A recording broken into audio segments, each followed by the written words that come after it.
friends, welcome to my channel Understanding RS-GIS and Geography. In this video, I am going to show how to calculate standard deviation in Google Earth Engine. This is very unique video, so I want to request you, please see this video up to the end, and of course, please subscribe this channel and click on bell icon to get notification from my channel.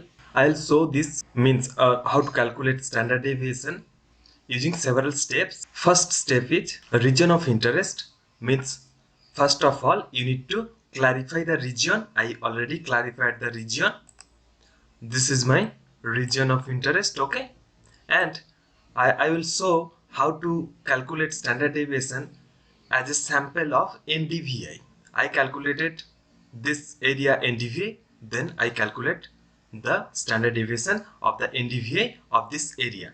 So first step is region of interest, and the next step is calling the data. So it's very important what type of data you want to call for the analysis. Here, as I am going to calculate the NDVI standard deviation, so I am using the Copernicus Sentinel-2 data from the year 2023, where the cloud pixel percentage is less than 10, and I select all these bands, but all the bands are not needed for calculate the NDVI. You know, to calculate the NDVI, red and near infrared band is enough, not other bands is needed. But here I used these all bands, and then I create a median image of all these data from the 1st January 2023 to 31st December 2023, and all cloud image of less than 10% cloud cover.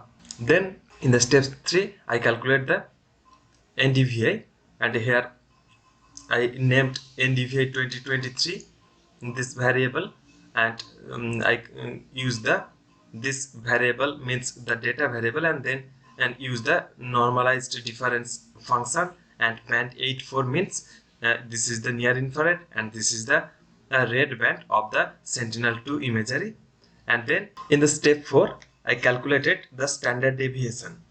I used this name of the variable standard deviation NDVI 2023, and I used NDVI 2023, then reduce region, then reducer reducer dot standard deviation. This is the most important thing to calculate the standard deviation. Then geometry ROI, then scale, which is the scale of the image, the 10 meter, and the max pixel.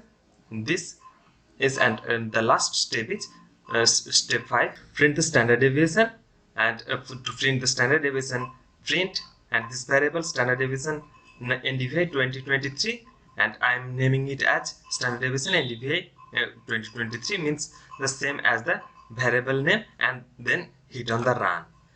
I think this video will be very helpful for you, so please like this video, share among your friends, and of course comment me if you have any query. I am helping you, try to help me also by your like, share and subscribe.